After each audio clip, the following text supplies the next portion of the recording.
नमस्कार, आप देख रहे हैं राजस्थान लाइव। मैं हूं आपके साथ आयुषी गुप्ता। बुलेटिन की शुरुआत बड़ी खबर के साथ करेंगे। कोटपुतली से बड़ी खबर आपको बता दें, ऑपरेशन चेतना का 10वां दिन है और कुछ देर में चेतना को गड्ढे से बाहर निकाला जाएगा। पुलिस प्रशासन ने घटनास्थल के आसपास जो है भीड़ जमा जो है उसको हटाया है और सांसद राव राजेंद्र सिंह भी मौके पर मौजूद है। कोटपुतली के बीडीएम जिला अस्पताल में भारी पुलिस जाब्ता तैनात किया गया है और रेस्क्यू ऑपरेशन में 400 से ज्यादा कर्मचारी जुटे हुए हैं। 10 दिनों से 170 फीट गहरे गड्ढे में मासूम फंसी हुई है। तो इस वक्त की ये बड़ी जानकारी आपको दे रहे हैं। पिछले कई दिनों से रेस्क्यू ऑपरेशन तेज कर दिया गया है और बच्ची को निकालने के लिए तमाम तरीके के प्रयास किए जा रहे हैं। इस पूरे मामले में बड़ी जानकारी ये है कि किसी भी वक्त चेतना को बाहर निकाला जा सकता है। घटनास्थल के आसपास भारी भीड़ भी जमा होने लगी है और भीड़ को हटाने की कोशिश की जा रही है। साथ ही साथ सांसद राव राजेंद्र सिंह मौके पर पहुंचे हैं। आपको बता दें कि कोटपुतली के बीडीएम जिला अस्पताल में भारी पुलिस जाब्ता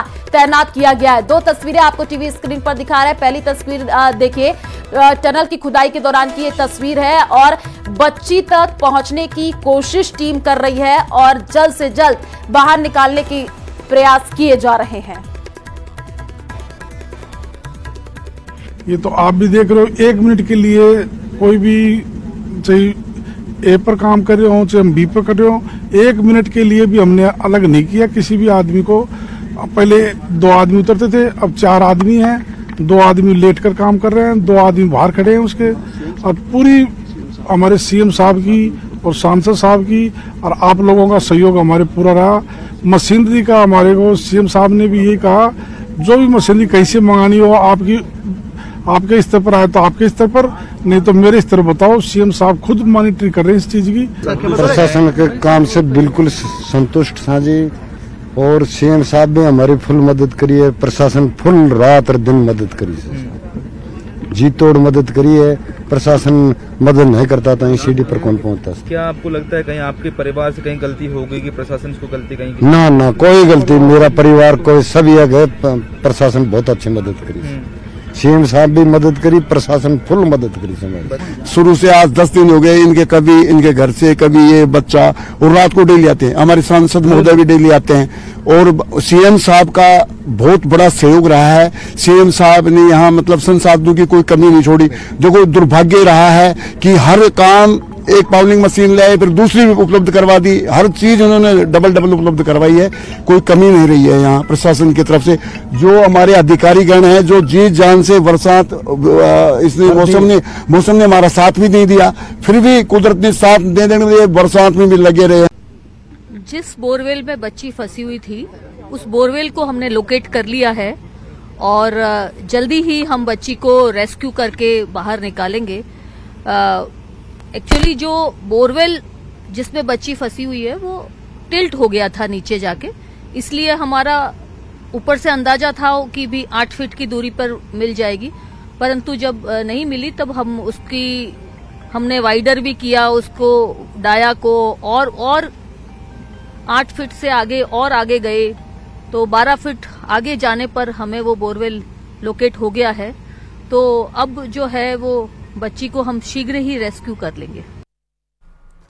और ज्यादा जानकारी के लिए संवाददाता हीरालाल हमारे साथ लाइव जुड़े हुए हैं, उन्हीं का रुख कर लेते हैं। हीरालाल, एक बार तो जरा तस्वीर भी दिखाइएगा, क्योंकि 10 दिन से तमाम कोशिशें की जा रही हैं कि जल्द से जल्द चेतना को बाहर निकाला जाए। पूरे मामले में जानकारी यही है कि अब जो है टीम चेतना के करीब पहुंच चुकी है, जल्द से जल्द वो बाहर आ जाएगी। जरा तस्वीर दिखा दीजिए, किस हिसाब से रेस्क्यू ऑपरेशन तेज किया जा रहा है। जी बिल्कुल, मैं बताना चाहूंगा 10 दिन से जो बालिका को बाहर निकालने की जो तमाम कोशिशें थी वो अब जाके पूरी होने को है।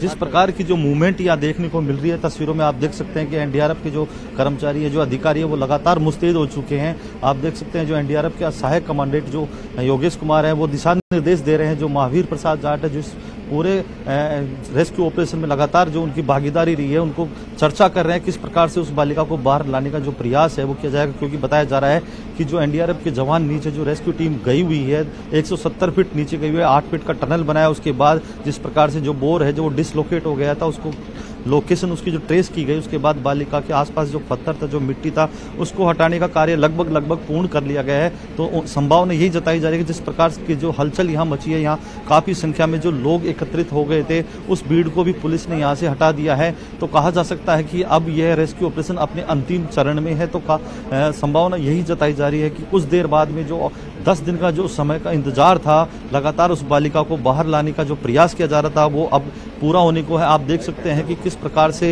इन्होंने अपने मुंह पे मास्क भी लगा रखा है और इन्होंने है जो ये वायर जो डाल रखी थी, उसको भी अभी शायद जिस प्रकार से मूवमेंट है, उस वायर को हटाने की जो कार्रवाई है वो कर दी गई है। तो कहा जा सकता है कि अब इस रेस्क्यू ऑपरेशन है जो उसको अंजाम देने की जो तमाम कोशिश की, जो तमाम जो चुनौतियां है, उसके बाद भी ये लोग डटे रहे। तो संभावना यही है कि कुछ देर में बालिका जो उस बोरवेल के गड्ढे से बाहर निकाली जाएगी। बालिका को बाहर निकालने के बाद एम्बुलेंस के जरिए कोटपुतली के जिला अस्पताल में लेके जाया जाएगा। इसके लिए कॉरिडोर तैयार किया गया है, चप्पे चप्पे पे पुलिस कर्मी तैनात कर दिए गए हैं। जो जिला अस्पताल है वहां पे मैं आपको बता दूं कि भारी पुलिस जाब्ता भी तैनात कर दिया गया है, ताकि किसी प्रकार का कोई डिस्टरबेंस ना हो, कोई व्यवधान नहीं हो, किसी तरह की कोई परेशानी नहीं हो। इसलिए आसपास का जो पुलिस जाब्ता है वहां बुलाया गया है और वहां उनको तैनात कर दिया गया। आप तस्वीरों में देख सकते हैं किस प्रकार की जो यहाँ हलचल तेज हुई है। लगातार जो SDM है वो मॉनिटरिंग कर रही हैं, जो जिला कलेक्टर हैं वो भी मॉनिटरिंग कर रही हैं, और जो जयपुर ग्रामीण सांसद है राव राजेंद्र सिंह वो भी यहाँ पहुंचे हैं। उन्होंने अधिकारियों से बातचीत की है। जो रेस्क्यू ऑपरेशन जो अंतिम दौर में है उसको लेकर उन्होंने प्रगति रिपोर्ट ली है कि किस प्रकार से बालिका को रेस्क्यू किया जा रहा है, उसको कितनी देर में बाहर निकाल लिया जाएगा। आप देख सकते हैं धीरे धीरे जो नीचे जो जवान है वो गया हुआ था उस बालिका को रेस्क्यू करने के लिए, वो रस्सी धीरे धीरे बाहर आ रही है। आप तस्वीरों में देख सकते हैं कि जो NDRF के जवान है अपनी अंगुली से इशारा कर रहे हैं, वो संकेत दे रहे हैं। मशीन को ऑपरेट कर रहा है वो मशीन ऑपरेटर को संकेत दे रहे हैं, अंगुली उठाकर बताना चाह रहे हैं। उन्होंने इशारा किया कि अभी रुको, कुछ शायद इधर उधर वो वायर होगा, तो उन्होंने इशारा किया कि रुको कुछ देर। अब वापस से एक बार वायर बिल्कुल सीधा ऊपर आ रहा हो ताकि उसको किसी प्रकार से गड्ढे में कोई परेशानी नहीं हो, क्योंकि बाहर निकालने के दौरान वायर हिलने से जो रेस्क्यू कर रहा है जो जवान जो भी बाहर आ रहा है, जो जवान इधर उधर, उसको किसी वो जो केसिंग पाइप है उसकी चोट नहीं लगे, सुरक्षित रूप से वो बाहर आए। तो ये सब कुछ आप चित्रों जो तस्वीर है उसके माध्यम से देख सकते हैं। हम न्यूज 18 की टीम लगातार यहाँ 10 दिन से पल पल की अपडेट अपने दर्शकों तक पहुँचा रही है। जी बिल्कुल हीरालाल, हम देख भी पा रहे हैं कि वहां पर कैसे NDRF SDRF की टीमें जो लगी हुई हैं और बच्ची को निकालने की तमाम कोशिशें की जा रही हैं। हीरालाल, वहां पर सांसद पहुंचे हैं, अधिकारी भी हैं, जरा उनसे बातचीत करने की कोशिश कीजिएगा। कितना और वक्त लगेगा जब चेतना बाहर आ जाएगी, जरा बात कीजिए। कुछ कहने के लिए कुछ कह रहे हैं क्या वो लोग? जी बिल्कुल, हमने कुछ देर पहले अधिकारियों से बात की, जिला कलेक्टर से भी बात की थी, तो उन्होंने बताया कि कुछ समय का और इंतजार है, क्योंकि लगभग रेस्क्यू कार्य पूर्ण हो चुका है।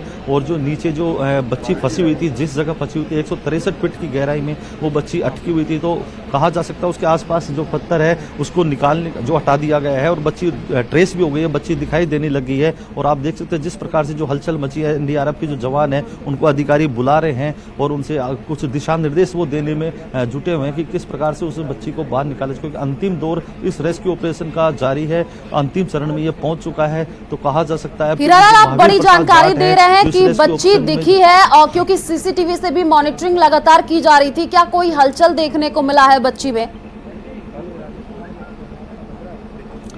जी मैं बताना चाहूंगा कि बच्ची अनकॉन्शियस है, इस वजह से है ना बच्ची की कोई मूवमेंट जरूर नहीं देखने को मिली। लेकिन जो NDRF के अधिकारी है उनका कहना है कि बच्ची ट्रेस कर ली गई है, उसकी लोकेशन मिल चुकी है, बच्ची दिखाई देने लगी है। उसके आसपास जो पत्थर है, जो मिट्टी है, उसको हटाने का कार्य किया जा रहा है। लगातार उस पत्थर की चट्टान को ड्रिल करके हटाया जा रहा है। पाइलिंग मशीन के द्वारा जो चट्टान हटाने के दौरान जो मलबा इकट्ठा हो जाता है उसको पाइलिंग मशीन से बाहर निकालने का जो उनका प्रयास है वो लगातार जारी है। तो कहा जा सकता है कि जो बच्ची है कुछ देर में निकाल लिया जाएगा, लेकिन समय की अभी कोई अवधि जो है उसके बारे में कोई कुछ कह नहीं सकता, क्योंकि NDRF के अधिकारी लगातार 10 दिनों से यहाँ रेस्क्यू ऑपरेशन को अंजाम देने लगे। आप देख सकते हैं कि जो महावीर प्रसाद जाट है, जो NDRF की टीम के जो जवान हैं, जो वो लगातार इस ऑपरेशन में अपनी भागीदारी बार बार वो नीचे जाके इस रेस्क्यू ऑपरेशन, क्योंकि काफी चुनौती भरा होता है कि आप 170 फीट गहराई में नीचे जाके ड्रिल करना, 25 किलो वजनी जो ड्रिल मशीन होती है उसको अपने कंधे के सहारे से किसी चट्टान को काटना बहुत बड़ा एक अपने आप में चुनौती होता है। तो इन्होंने अपना जो योगदान दिया है वो काबिल तारीफ है। तो अब एक बार फिर जो अंतिम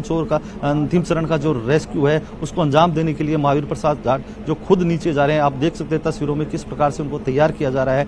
जो हाइड्रोलिक क्रेन है उसकी सहायता से वो नीचे जाएंगे। तस्वीरों में हम दिखा रहे हैं कि महावीर प्रसाद जाट को तैयार किया जा रहा है नीचे भेजने के लिए। जब वो नीचे जाएंगे, नीचे क्या हलचल है, कितना और समय लगेगा, जब वो नीचे जाएंगे उसके बाद वो वापस आएंगे, तो संभावना यही जताई जा रही है कि शायद ये नीचे जाएं और उस बालिका को बाहर लेके आएं। इसके बाद बालिका को एम्बुलेंस के जरिए अस्पताल लेके जाया जाएगा। वहाँ उसका मेडिकल टीम है उसको अलर्ट कर दिया गया है। अस्पताल में मेडिकल करवाया जाएगा। उसके बाद ही आगे की जो भी स्थिति होगी उसके बारे में मेडिकल एक्सपर्ट होंगे वो ब्रीफ करेंगे। जी हीरालाल, दिन रात एक कर दिया इन टीमों ने बच्ची को निकालने के लिए। हम देख भी पा रहे हैं कि पूरी तैयारी की जा रही है और कई फीट नीचे तक टीम को उतरना पड़ रहा है। कई तरीके की चुनौतियों का सामना भी करना पड़ रहा है, क्योंकि हमने देखा पहले गीली मिट्टी, उसके बाद से पत्थर की लेयर, और कोशिश यही की जा रही है कि मासूम चेतना को जल्द से जल्द बाहर निकाला जाए। आप नजर बना करके रखिए हीरालाल, आगे भी आपसे अपडेट लेते रहेंगे। फिलहाल शुक्रिया तमाम जानकारी साझा करने के लिए। और दौसा के बांदीकुई से बड़ी खबर सामने आ रही है। दौसा के ग्रामीण क्षेत्रों में टाइगर दौड़ रहा है। एक खेत से दूसरे खेत में टाइगर दौड़ता हुआ नजर आया है। Collector, SP, ASP, DSP, SHO सब मौके पर मौजूद है। बड़ी संख्या में लोग टाइगर को देखने के लिए पहुंच रहे हैं और अभी तक 3 लोगों को टाइगर ने जख्मी किया है। जिला प्रशासन ने मौके पर ड्रोन भी मंगवाए हैं।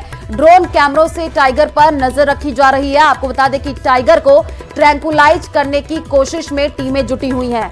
दौसा के बांदीकुई से ये जानकारी आपको दे रहे हैं। 2 तस्वीरें भी फिलहाल टीवी स्क्रीन पर दिखा रहे हैं, जहां पर टाइगर का मूवमेंट देखने को मिला है। बड़ी संख्या में लोग टाइगर को देखने के लिए पहुंचे हैं और आप देखिए कि कैसे ये टाइगर दौड़ता हुआ नजर आ रहा है। ड्रोन कैमरों से टाइगर पर अब नजर रखी जा रही है। ग्रामीण क्षेत्रों में जो है दहशत का माहौल भी देखने को मिल रहा है। एक खेत से दूसरे खेत में ये टाइगर भागता हुआ दिखा है। कलेक्टर, एसपी, एसपी सब मौके पर मौजूद है। साथ ही साथ बड़ी संख्या में लोग जो है टाइगर को देखने के लिए पहुंच रहे हैं और अभी तक 3 लोगों को इस टाइगर ने जख्मी कर दिया है। और आप 2 तस्वीर देखिए। पहली तस्वीर जो हम आपको टीवी स्क्रीन पर दिखा रहे हैं, ये टाइगर है जो कि भागता हुआ दिख रहा है। एक खेत से दूसरे खेत में ये दौड़ रहा है और अधिकारी मौके पर पहुंचे हैं। टाइगर को पकड़ने की तमाम कोशिशें की जा रही हैं। बड़ी संख्या में ग्रामीण जो है पहुंचे हैं टाइगर को देखने के लिए और अभी तक 3 लोगों को इस टाइगर ने जख्मी भी किया है। टाइगर को ट्रैंकुलाइज करने की कोशिश में टीमें जुटी हुई हैं। तो 3 तस्वीर देखिए। पहली और दूसरी तस्वीर में टाइगर का मूवमेंट आपको देखने को मिल रहा है। टाइगर भागता हुआ दिख रहा है। तीसरी जो तस्वीर हम आपको दिखा रहे हैं, वहां पर ट्रैंकुलाइज करने के लिए टीम पहुंची हुई है। जल्द से जल्द टाइगर को पकड़ने की कोशिश की जा रही है। ज्यादा जानकारी के लिए संवाददाता आशीष हमारे साथ जुड़ चुके हैं। आशीष, हम तस्वीरें देख पा रहे हैं जिसमें टाइगर दौड़ता भागता हुआ नजर आ रहा है। टीम पहुंची हुई है, ट्रैंकुलाइज करने की कोशिश की जा रही है। क्या है अपडेट पूरे मामले में? बिल्कुल, सबसे पहले ये बैजूपड़ा थाना क्षेत्र के महूखेड़ा गांव में ये जो टाइगर है वो एक दीवार, एक मकान के पास में नजर आया था, तो एक वीडियो बनाया गया था। जैसे ही अधिकारियों तक ये वीडियो पहुंचा तो उसके बाद में ये पता लगा कि ये टाइगर का मूवमेंट हुआ है। ये जो टाइगर है जो सरिस्का से जो रास्ता भटकने के कारण इस क्षेत्र में पहुंचा है और सरिस्का से करीब 35 किलोमीटर दूरी पर यह आ चुका है और महूखेड़ा गाँव के बाद ये निहालपुरा गाँव की तरफ मूवमेंट किया है इसने और अब ये खेतों में दौड़ता हुआ नजर आ रहा है। लेकिन आसपास के हजारों की संख्या में जो लोग हैं वो टाइगर को देखने के लिए पहुंच गए हैं। इसमें पुलिस और प्रशासन के लिए एक बड़ी चैलेंज हो गया है कि इन जो भीड़ है उसको कंट्रोल किया जाए, साथ ही जो टाइगर है उसको भी सकुशल ट्रैंकुलाइज किया जाए, ये कोशिश की जा रही है।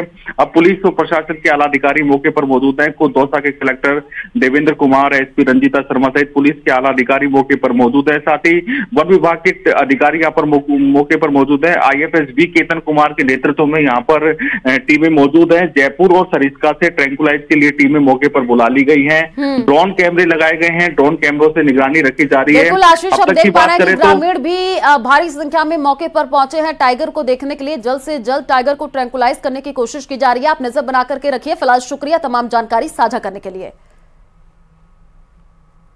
और चलिए रुक करते हैं अगली खबर की ओर। अलवर शहर के RR कॉलेज के जंगल में कुछ दिन पिंजरे व कैमरा ट्रैप लगे रहेंगे। असल में अभी यह तय नहीं हो सका है कि कंपनी बाग में कपड़ा गया लेपर्ड RR कॉलेज वाला ही है या दूसरा। आगामी कुछ दिन कॉलेज में लेपर्ड के पगमार्क देखे जाएंगे। नहीं मिलने पर माना जाएगा कि यह वही लेपर्ड था। पगमार्क मिलते हैं तो साफ हो जाएगा कि आरआर कॉलेज में लेपर्ड है। इस असमंजस के कारण आरआर कॉलेज के स्टाफ स्टूडेंट्स में डर बना हुआ है। कॉलेज प्राचार्य ने बताया कि अभी तक ये सुनिश्चित नहीं है कि ये लेपर्ड कौन सा पकड़ा है, और आपको बता दें कि आरआर कॉलेज का लेपर्ड है या दूसरा, अभी तक ये स्पष्ट नहीं हो पाया है। यदि आरआर कॉलेज से लेपर्ड निकला है तो रास्ते में कहीं ना कहीं कैमरे में ट्रैप होता, लेकिन अभी संशय है। वन विभाग को स्पष्ट करना चाहिए। जंगल में अंदर जाने के दोनों गेट खुले हुए हैं। कॉलेज के परिसर में स्टूडेंट्स हैं। आगे टर्म टेस्ट भी है।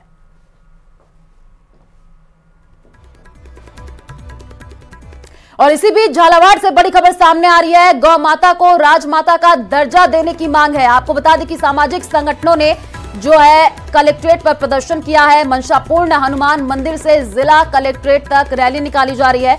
कलेक्टर अजय सिंह को ज्ञापन सौंपा गया है। साधु संत कथावाचक सहित कई गणमान्य लोग मौके पर मौजूद हैं। गौशाला संघ सहित विभिन्न धार्मिक सामाजिक संगठनों के प्रतिनिधि जो है मौजूद रहे। तो न्यूज 18 राजस्थान पर आपको ये एक्सक्लूसिव तस्वीर दिखा रहे हैं, जहां पर आप देखिए कि ज्ञापन सौंपा गया और सामाजिक संगठनों के लोगों का कलेक्ट्रेट पर यह प्रदर्शन देखने को मिला है। झालावाड़ की तस्वीर है। हनुमान मंदिर से कलेक्ट्रेट तक रैली निकाली गई। कलेक्टर अजय सिंह को ज्ञापन भी सौंपा गया। तो गौ माता को राजमाता का दर्जा देने की मांग लोगों के द्वारा की जा रही है। ये हमारा कार्यक्रम काफ़ी समय चल रहा है, करीबन 1 माह में हो गए। झालावाड़ शहर के प्रत्येक परिवार में जाकर जितने भी गौ सेवक है उन सब ने परिवार में जाकर ज्ञापन को फिर हमसे कंप्लीट कराया। और आज ये हमारा मेघजी तेरे जी के सानिध्य में इन्होंने काफ़ी इस कार्य के लिए नाम से मेहनत की है। करीबन 1 महीने से भागवत कथा के रूप में सब लोगों को सूचना पहुँचाई और हमारे आज जाके कल जाके 11,000 ज्ञापन कंप्लीट हुए। तो हमने प्रधानमंत्री और मुख्यमंत्री के नाम श्रीमान जिला कलेक्टर महोदय को ज्ञापन दिया है, जिसमें हमारी मांग रही गई है कि गाय माता को राजमाता का दर्जा दिया जाए, जैसे महाराष्ट्र सरकार ने गौ माता को राजमाता का दर्जा दिया। चित्तौड़गढ़ से बड़ी खबर आपको बता दें, 3 कारों की आपस में जबरदस्त भिड़ंत हुई है। सड़क हादसे में एक युवक की मौत और हादसे में महिला समेत 3 अन्य लोग घायल बताए जा रहे हैं। घायलों का निम्बाहेड़ा अस्पताल में इलाज जारी है। दर्शन कर ये कार सवार लौट रहे थे। निम्बाहेड़ा मंगलवार सड़क पर यह हादसा हुआ है। करीब 1 किलोमीटर लंबा जाम लगा हुआ है। चित्तौड़गढ़ से ये बड़ी जानकारी, जहां पर 3 कारों में जबरदस्त भिड़ंत देखने को मिली है और इस सड़क हादसे में एक युवक की मौत की सूचना मिल रही है। हादसे में महिला समेत 3 अन्य लोग घायल बताए जा रहे हैं। घायलों का निम्बाहेड़ा अस्पताल में इलाज चल रहा है। तो दर्शन करके लौट रहे थे, तभी देखिए ये हादसा हुआ। तस्वीर भी आपको टीवी स्क्रीन पर दिखा रहे हैं। कार के परखच्चे उड़े हुए हैं। पहली तस्वीर।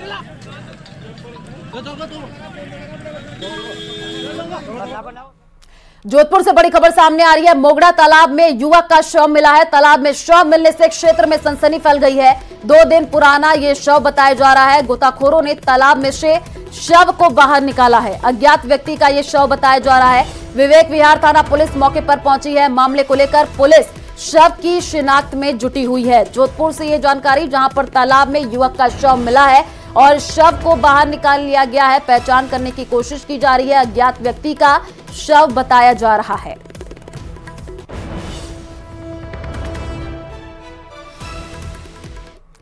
धौलपुर के राजकीय बाल संप्रेषण गृह से आज सुबह 5 बाल अपचारी जाली तोड़ करके फरार हो गए। बाल अपचारियों के फरार होने की खबर से हड़कंप मच गया। पुलिस ने नाकेबंदी शुरू कर दी है, जिस पर बाड़ी कोतवाली पुलिस ने मुस्तैदी दिखाते हुए सभी बाल अपचारियों को डिटेन कर लिया है और सभी फिर से पूछताछ के बाद राजकीय बाल संप्रेषण गृह में उनको भेज दिया जाएगा। बताया ये जा रहा है कि 5 बाल अपचारी तड़के सुबह करीब 4 बजे जाले को तोड़ करके फरार हो गए थे। 5 विधि से संघर्षरत बच्चों के राजकीय संप्रेषण किशोर गृह के जाल को तोड़ के पलायन की सूचना मिली, जिस पर कानूनी कार्रवाई की जा रही है। जो भी दोषी स्टाफ उस समय था, गार्ड वगैरह, उन सभी के विरुद्ध FIR की कार्रवाई भी सदर थाने के लिए की जा रही है। बच्चों की तलाश के लिए पुलिस को अवगत करा दिया गया है। पुलिस द्वारा शीघ्र ही बच्चों की तलाश कर अवगत जब भी वो मिलेंगे उनको किशोर न्याय बोर्ड के समक्ष प्रस्तुत कर पुनः प्रवेश की कार्रवाई की जाएगी। नगर निगम ग्रेटर महापौर डॉक्टर सौम्या गुर्जर ने निगम मुख्यालय पर वर्ष 2024 के कार्यों की समीक्षा बैठक लेते हुए नए साल में नए संकल्प लेकर बेहतर कार्य करने के निर्देश दिए हैं।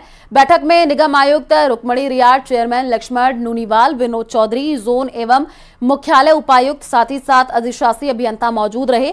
महापौर डॉक्टर सौम्या गुर्जर ने बैठक में रैन बसेरे और साथ ही साथ डोर टू डोर कचरा संग्रहण, रात्रिकालीन सफाई व्यवस्था, सड़कों के पेचवर्क के कार्य इत्यादि पर संबंधित अधिकारियों से चर्चा की। महापौर ने बताया कि पूरे साल भर के कार्यों की समीक्षा की गई और साल में जो अच्छे कार्य हुए, जिन अधिकारियों ने अच्छे काम किए हैं उनको शाबाशी भी दी गई और जिन कामों में कमियां हैं उनको सुधार करके वर्ष 2025 में नए संकल्प, नई प्रेरणा के साथ नगर निगम ग्रेटर जयपुर शहर को अधिक स्वच्छ बनाने के लिए और सुंदर बनाने के लिए आमजन की समस्याओं का निस्तारण करने के लिए कार्य होगा। के कामों की समीक्षा की गई और साल भर में जो अच्छे काम हुए हैं, जो ऑफिसर्स ने अच्छे काम किए हैं उनको शाबाशी भी मिली है और जिन कामों में अभी कमियां हैं या लापरवाही नजर आ रही है उनको सुधार करके और 2024 में नया संकल्प, नई प्रेरणा के साथ में नगर निगम ग्रेटर जयपुर को और स्वच्छ बनाने के लिए और सुंदर बनाने के लिए, आम जन की समस्याओं का निस्तारण करने के लिए काम करने के लिए कहा है कि अच्छा काम करें। जयपुर पहुंचे बीजेपी प्रदेश प्रभारी राधा मोहन अग्रवाल ने कहा कि मंत्रिमंडल का विस्तार पर मैं कुछ नहीं बोल सकता, ये मुख्यमंत्री का विषय है, मैं मौजूदा मंत्रिमंडल से सुख है। मंत्रिमंडल मेरा विषय ही नहीं है, इस बारे में आपको माननीय मुख्यमंत्री से बातचीत करना चाहिए। इसके बारे में न तो मैं आपको बता सकता हूं, न माननीय प्रदेश अध्यक्ष बना सकते हैं। माननीय मुख्यमंत्री से पूछिए, हम तो संतुष्ट हैं उनके कार्यवाही से और उनके मंत्रिमंडल के सदस्यों से। निर्णय उन्हें लेना है। प्रदेश अध्यक्ष जी के लिए बता दीजिए, आपने कहा भी था एक बार पहले कि इनके लिए ज़्यादा एक्सरसाइज करने की जरूरत नहीं है, क्योंकि मदन राठौड़ जी ही निर्वाचित। अब देखिए, मेरी मजबूरी है, मैं बता नहीं सकता हूँ। मैं यहाँ का ऑब्जर्वर भी हूँ, मैं चुनाव अपील अधिकारी भी हूँ, चुनाव की प्रक्रिया चल रही है। अब चुनाव के पहले ही मैं घोषित कर दूँ कि यही अध्यक्ष रहेंगे, ये कैसे संभव है? इनका मुकाबला बड़े बड़े लोगों से है। मुझे विश्वास है कि मुकाबला करेंगे, जीतेंगे, लेकिन अभी इसकी घोषणा मैं अभी नहीं कर सकता। इससे सफलतम कोई सरकार हो सकती है क्या? एक साल के अंदर जो क्रांतिकारी काम उन्होंने किया है राजस्थान के विकास को लेकर के, राजस्थान में अपराध को नियंत्रित करने में, भ्रष्टाचार मुक्त शासन देने के लिए, समाज के सभी वर्गों को शासन में लेकर चलने के लिए, सामाजिक समीकरण और भावनाओं का ख्याल रख के मंत्रिमंडल बनाने के लिए और एक पूरी तरह 100% भ्रष्टाचार मुक्त शासन सरकार देने के लिए। नए साल के पहले सीएम भजनलाल शर्मा ने मोती डूंगरी गणेश मंदिर में दर्शन किया और प्रदेश के सुख समृद्धि की कामना की। तस्वीरें आपको टीवी स्क्रीन पर दिखा रहा है। सीएम भजनलाल शर्मा देखिए मंदिर पहुंचे, दर्शन करते हुए नजर आए। मोती डूंगरी गणेश मंदिर सीएम भजनलाल पहुंचे, भगवान का आशीर्वाद लेते हुए प्रदेश की सुख समृद्धि की उन्होंने कामना भी की।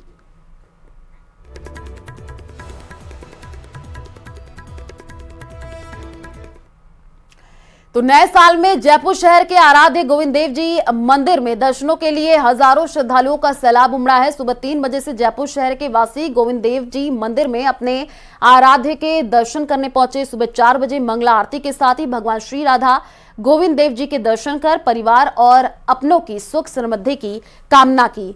तो ये बड़ी जानकारी और तस्वीरें भी टीवी स्क्रीन पर है। गोविंद देव मंदिर में सैलाब उमड़ा हुआ है। नए साल के आगमन के बाद जयपुर शहर के प्रमुख मंदिरों में श्रद्धालुओं का तांता उमड़ा हुआ है। इस वक्त मैं मौजूद हूँ जयपुर के आराध्य गोविंद देव जी के मंदिर में, जहां आप देख सकते हैं कि सैकड़ों की संख्या में श्रद्धालुओं का सैलाब यहां पर उमड़ता हुआ नजर आ रहा है। आज 1 जनवरी 2025 को श्रद्धालु जयपुर शहर के वासी भगवान गोविंद देव जी के मंदिर में दर्शनों के लिए यहाँ आए हैं और यहाँ पर मनोकामनाएं यहाँ पर मांग रहे हैं कि उनका साल जो है, नया साल, वो शुभ हो, आने वाला वक्त जो है उनका अच्छा बीते, उनका बिजनेस, व्यापार, परिवार और सुख समृद्धि यहाँ पर लेकर के आए। इसी कामना के साथ भगवान गोविंद देव जी के लगातार जयकारों के बीच यहाँ पर जयपुर शहर के श्रद्धालु यहाँ आए हुए। दिखा रहा बहुत ही भव्य झांकी भगवान श्री राधा गोविंद देव जी महाराज की यहाँ पर आज सजी हुई नजर आ रही है। आज सवेरे से 2 बजे से भगवान गोविंद देव जी के दर्शन करने के लिए श्रद्धालु मंदिर में उमड़े और यहाँ पर आने के बाद लगातार जो झांकियाँ हैं, अलग अलग भगवान की मनमोहक झांकियाँ हैं, वो यहाँ पर हो रही है। नए साल का पंचांग भी आपने आज किया है, आज उद्घाटन किया है। नए साल का पंचांग भी आगाज हुआ है आज। हाँ जी, आज हमने राष्ट्रीय वेधशाला नाम का एक नया पंचांग निकाला है यह पंचांग केवल ब्राह्मणों के लिए नहीं है, केवल उपार्जन के लिए नहीं है, सामान्य जन को भी हमारे तीज और त्योहारों और प्रमुख पर्वों का निश्चय पता चले और सभी एकत्रित होकर हम एक निर्णय पर रह सके, ये भी कारण इसमें रहा है। और इसके अलावा प्रमुख मंदिरों के पाटोत्सव भी हमने इसमें डाले हैं, ताकि सामान्य जन को हमें ये बताना पड़े कि कौन से कार्यक्रम कब है, तिथि पर्व त्योहार कब हम मना सकते हैं, जो कि अच्छे से हम मनाएं। तो देखिए, नए साल के पंचांग के साथ साथ एक और फिर से मैं दिखा रहा हूँ कैसा रहने वाला नया साल।